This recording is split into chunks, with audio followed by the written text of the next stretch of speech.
Welcome to our channel. Today we how to withdraw form submissions from Jotform into Notion, beginner guide step by step clearly. First, open your web browser and navigate to the Jotform website. Log into your Jotform account using your credentials. Access the form from which you want to withdraw submissions. Click on the Submissions button located at the top of the page. In the Submissions section, review the entries to ensure you have the correct form data. Next, look for the Download option.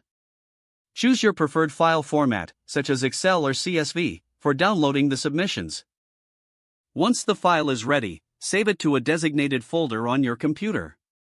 Now, open your web browser and go to Notion. Log in to your Notion account. Create a new page where you want to import the form submissions. In your new Notion page, click on the empty space to bring up the block menu. Select Table from the list of block types. This will create a new table where you can organize the submissions.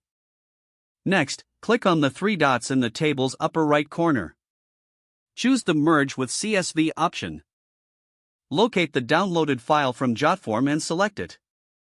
Notion will prompt you to match the columns from your CSV file with the table columns. Align the columns accordingly for proper data integration. Once the columns are matched, click Import to bring the data into Notion. Take a moment to review the imported data for accuracy. You can now edit and customize the table in Notion as needed. Your Jotform submissions are successfully imported into Notion for further use. If the page does not load, refresh the browser or try again in a private or incognito window. Make sure you are using the correct email address, then retype it carefully to avoid small typos.